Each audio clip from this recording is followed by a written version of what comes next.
आप सबने देखा होगा कि देश की आज़ादी के बाद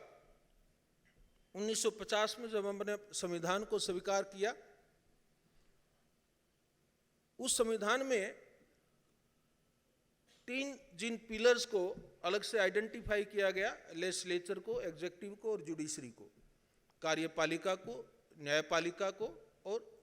संवैधानिक संस्थाओं को। एक कानून बनाएंगे, एक कानून को लागू करेंगे और न्यायपालिका एक इंडिपेंडेंट वॉचडॉग के तौर पर ये देखेगी कि कानून बनाने वाले या कानून की लागू करने वालों में कोई किसी किस्म की न कानून बनाने में कोई कॉन्स्टिट्यूशन के प्रावधान की अवहेलना हो और न उस कानून को लागू करने में भी लोगों के हकों की, लोगों के राइट्स की, उनकी किसी किस्म की अवहेलना न हो। इस बात के लिए एक इंडिपेंडेंट न्यायपालिका का हमारे संविधान में प्रावधान किया गया। जब 1950 में संविधान लागू हुआ तो उस वक्त देश की जो स्थिति थी, उस वक्त शायद ये सोचा नहीं गया था कि न्याय प्रणाली के ऊपर धीरे धीरे इतनी बड़ी जिम्मेवारियां आ जाएंगी। इस बात का हम सबको गर्व है कि देश की जनता ने न्यायपालिका पर बहुत बड़ा विश्वास किया और अचानक ही जहाँ पे जिस हाई कोर्ट में मान लीजिए 7 कोर्ट बनाई गई, वहाँ पर देखा गया कि 7 की बजाय 70 जजों की आवश्यकता है। जिस डिस्ट्रिक्ट कोर्ट में 2 जजों की व्यवस्था की गई, वहाँ पे एकदम अचानक ये महसूस किया गया कि इतने केसों की फाइल इतनी बढ़ गई हैं कि वहाँ पर 5-7 नहीं 60-70 एक जुडिशियल ऑफिसर एक सेशन डिवीजन में आवश्यकता है। इस तरह धीरे धीरे पूरे राज्य में, पूरे देश में न्यायिक व्यवस्था का बहुत बड़ा एक प्रसार हुआ और उस प्रसार होने से का स्वाभाविक कारण यही था कि लोगों ने किसी भी किस्म का, चाहे उनके सिविल राइट्स को लेकर के थे, उनके फंडामेंटल राइट्स को लेकर के थे, उनके मानवीय राइट्स को लेकर के थे, किसी भी किस्म के राइट्स को पूरा करने के लिए जब भी कभी कोर्ट में किसी लोगों में, गांव में कोई भी बात उठती है, कोई भी शहर में किसी गली कूचे में कोई बात होती है, तो आदमी जब भी किसी में विवाद पैदा हुआ तो लोगों ने एक ही बात कहा कि मैं तुम्हें कोर्ट में देख लूँगा। तो ये जो आस्था थी न्यायिक व्यवस्था में, उसका परिणाम स्वरूप यह हुआ कि हमारी कोर्ट्स में बहुत सारे केसेस फाइल हुए। तो मुझे लगता है कि सिस्टम इतने बड़े चैलेंज को स्वीकार करने के लिए तैयार नहीं था। तो हमारे पास जुडिशियल इंफ्रास्ट्रक्चर जिसको बोलते हैं, उसकी बहुत भारी कमी रही। और आपको याद होगा कि इसलिए जुडिशरी के बारे में ऐसी ऐसी सच्ची कहानियां चलेगी कि पीपल के पेड़ के नीचे कोर्ट लगाई जाती है, सूरज की तपती धूप के नीचे वकील और कोर्ट और जो लिटिगेंट है, जो कंज्यूमर ऑफ जस्टिस है, जो जिसके लिए सारा कुछ सिस्टम बना है, वो उसके नीचे बैठा है। ऐसे भी आपने हकीकत खुद हाँसी में भी देखी होगी, बाकी शहरों में भी, पूरे देश में मैंने देखा है। बहुत सारी ऐसी जगह थी जहाँ पर कोई बाथरूम तक की व्यवस्था हमारी बेटियों के लिए, हमारी बहनों के लिए, हमारे जुडिशियल ऑफिसर्स के लिए ऐसी कोई व्यवस्था ही नहीं थी। तो हमारे वकील साहिबान को बैठने के लिए कोई जगह नहीं थी, कोई शेड नहीं थे, कोर्ट रूम, बार रूम नहीं थे, कोई लाइब्रेरी की व्यवस्था नहीं थी जब ये शुरू में हुआ। लेकिन धीरे धीरे हमने प्रगति की, देश ने प्रगति की और उसके साथ न्यायिक व्यवस्था का जो इंफ्रास्ट्रक्चर है उसमें भी प्रगति हुई। आज आप देखेंगे हरियाणा प्रांत के बारे में मैं ये बात खुशी से कह सकता हूँ कि हरियाणा प्रांत एक ऐसा प्रदेश है जिसने देश में जुडिशियल इंफ्रास्ट्रक्चर में एक लीड नाम कमाया है। हमारे हर सब डिवीज़न पर, हमारे हर सेशन डिवीज़न में अच्छे नए नए जुडिशियल कोर्ट कॉम्प्लेक्स बने हैं, दूसरी फैसिलिटीज़ वहाँ पर बनी हैं। लेकिन जैसे मैंने कहा, जिस रफ्तार के साथ हमारे सिस्टम के ऊपर बर्डन बढ़ा है, उसी रफ्तार के हिसाब से कोरस्पोंडिंगली जो हमें इंफ्रास्ट्रक्चर हमारा बनना चाहिए था, उसमें शायद अभी भी कई जगह कमी पेशियाँ हैं। और इसलिए जैसे अब हाँसी आज अगर मान लो डिस्ट्रिक्ट है और वो कल को सेशन डिवीज़न बनेगा, तो ये स्वाभाविक बात है कि यहाँ पर एक बड़ा कोर्ट कॉम्प्लेक्स की और बड़े इंफ्रास्ट्रक्चर की ज़रूरत होगी। लेकिन जो मैं बात, ये सारी भूमिका मैंने जो आपको बताई, मैंने आपको 2-3 चीज़ों के निवेदन के लिए बताई। जो देश प्रगति पर है, आज आप देखेंगे कल के पेपर में भी आज आया है, शायद आज के ही न्यूज़पेपर में आया है कि हमारी पर कैपिटा ग्रोथ का एक रेशो बना हुआ है देश में और हम उसमें प्रोग्रेस करते जा रहे हैं। देश की इकोनॉमिक कंडीशन से ऐसा लगता है, स्वाभाविक है कि देश इकोनॉमिकली हम प्रोग्रेस कर रहे हैं। जब कोई भी देश डेवलपमेंट करता है तो बाहर से उसमें निवेश आता है, बाहर का जिसको FDI बोलते हैं, फॉरेन डायरेक्ट इन्वेस्टमेंट, उस कंट्री में आता है। और फॉरेन डायरेक्ट इन्वेस्टमेंट जब कंट्री में आता है तो वो 4-5 चीज़ें कोई भी आएगा। हमारे यहाँ लोकल भी अगर कोई आदमी, आप देखिएगा कि छोटी सी अगर कोई दुकान बनाना चाहेगा, कोई अगर शोरूम बनाना चाहेगा, कोई मॉल बनाना चाहेगा, तो पहले देखा गया यहाँ पर ग्राहक आते हैं कि नहीं है, ग्राहक के पास कैपेसिटी है कि नहीं है, लॉ ऑर्डर सिचुएशन कैसी है, मैं जो इन्वेस्टमेंट कर रहा हूँ वो सेफ है कि नहीं है, मैं जितनी इन्वेस्ट करूँगा मुझे उतना रिटर्न मिल जाएगा कि नहीं। तो अगर मान लीजिए बाहर से किसी दूसरे देश से अगर कोई इन्वेस्टर आएगा तो उसको तो ये सारी बातें बहुत सारी देखनी पड़ती हैं। तो क्या देखेगा, वो देखेगा कि इस देश में रूल ऑफ लॉ है कि नहीं है, इस देश के लोग कानून को मानते हैं कि नहीं, इस देश में डेमोक्रेसी है कि नहीं है। डेमोक्रेसी का मतलब क्या है कि मैं एक ऐसा सिस्टम इस कंट्री में है जहाँ पर मैं जाकर के अगर मैं कोई इन्वेस्टमेंट करता हूँ और मेरे हक पर अगर कोई आंच डालता है तो मैं कोर्ट में, कचहरी में जाकर के बोल सकता हूँ कि मैंने ये इन्वेस्ट किया है, ये प्रॉपर्टी मेरी है, इसको मेरा राइट है और मैं ही इसकी ओनरशिप क्लेम करने के लिए एंटाइटल हूँ।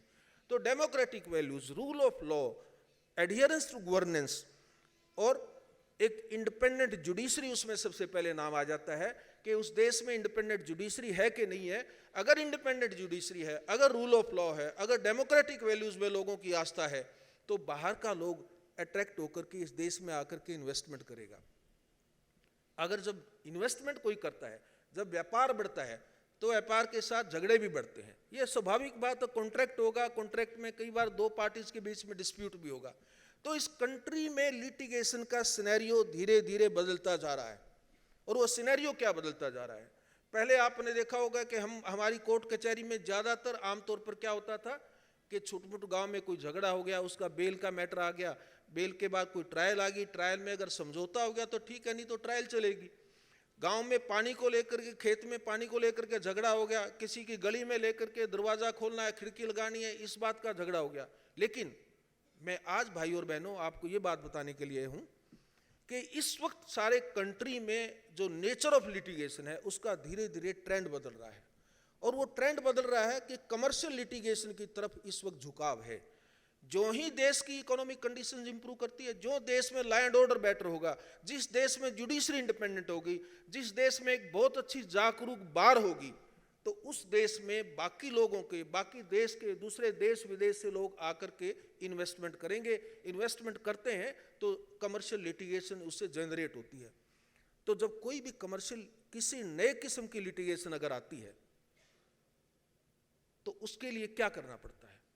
आपको। एक तो मैंने कमर्शियल लिटिगेशन की बात की, दूसरा आप एक जो बहुत बड़ा खतरा इस वक्त ग्लोबल डेंजर जो बना हुआ है, और वो इंडिया में बहुत ही बड़ा एक खतरा बना हुआ है, वो है क्राइम भी अब अलग। अब ये झगड़ा नहीं रहा कि गली में 2 पड़ोसियों के बीच में कोई गाली गलौच हो गया, कोई लाठी चल गई, या कोई इतनी बात हो गई, या कोई आपस में मन मुटाव हो गया, कोई पानी के ऊपर झगड़ा हो गया। अब वो लिटिगेशन आप देखेंगे, वो क्राइम जो था उसकी भी एक ग्राफ और उसकी नेचर भी इस कंट्री में बदल गई है। क्या हो गया है,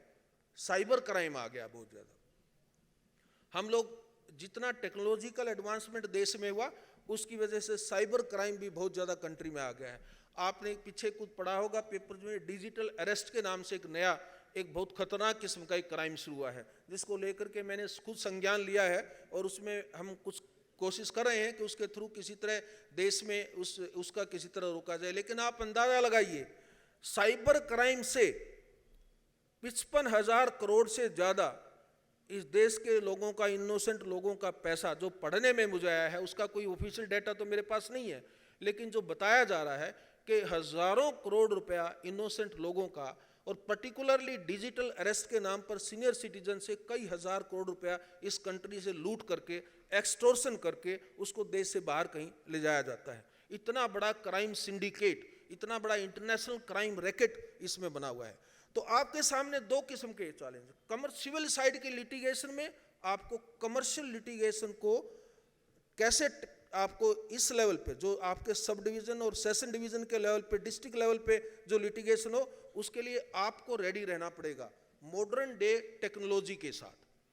तो इसलिए आज आपको कन्वेंशनल मेथड ऑफ प्रैक्टिस के साथ साथ आपको मॉडर्न डे प्रैक्टिस में कन्वर्ट करना है। मैं चाहता हूं कि हमारी जो, ऐसा ना लगे कि सिर्फ बड़े शहरों के वकील ही कमर्शियल लिटिगेशन को हैंडल कर पाएंगे। मैं इस बात के चैलेंज को आपको चाहता हूं कि आप उस चैलेंज को स्वीकार करें और आप भी मॉडर्न डे जो कमर्शियल लिटिगेशन जो कंट्री में बढ़ती जा रही है उसको टेक्नोलॉजी के एडवांसमेंट के लिए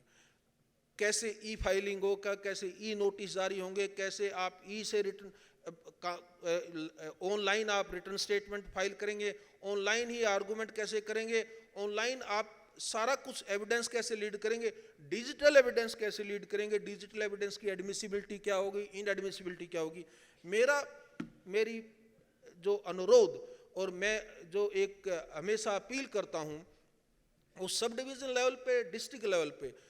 सेमी अर्बन एरियाज में जो हमारे वकील साहिबान हैं, मैं चाहता हूं कि आप मॉडर्न डे इन चैलेंजेस को स्वीकार करें और मॉडर्न टेक्नोलॉजी के साथ ही जो कमर्शियल लिटिगेशन सिविल साइड में है या जो साइबर क्राइम जैसे खतरनाक जो क्राइम इस वक्त आ रहा है उनको डील विद करने के लिए आप में भी उतने ही एफिशिएंट शार्पनेस होनी चाहिए आपकी क्रिमिनल लॉ एक्सपर्ट्स के तौर पर कि आप ऐसे क्राइम को डील विद कर सकें। और उसके लिए बड़ा जरूरी है आप अपने आप को अपडेट करें। आंसी ये छोटा सा क्षेत्र है, मेरी जन्मभूमि है, मेरी कर्मभूमि है और सबसे बड़ी बात है मेरी एक ये भावनात्मक भूमि है। मैं आपके साथ भावना के तौर पर दिल से जुड़ा हुआ हूं।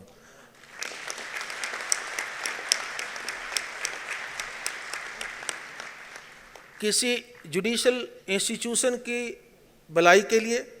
इसके बेनिफिट के लिए, इसको आगे बढ़ाने के लिए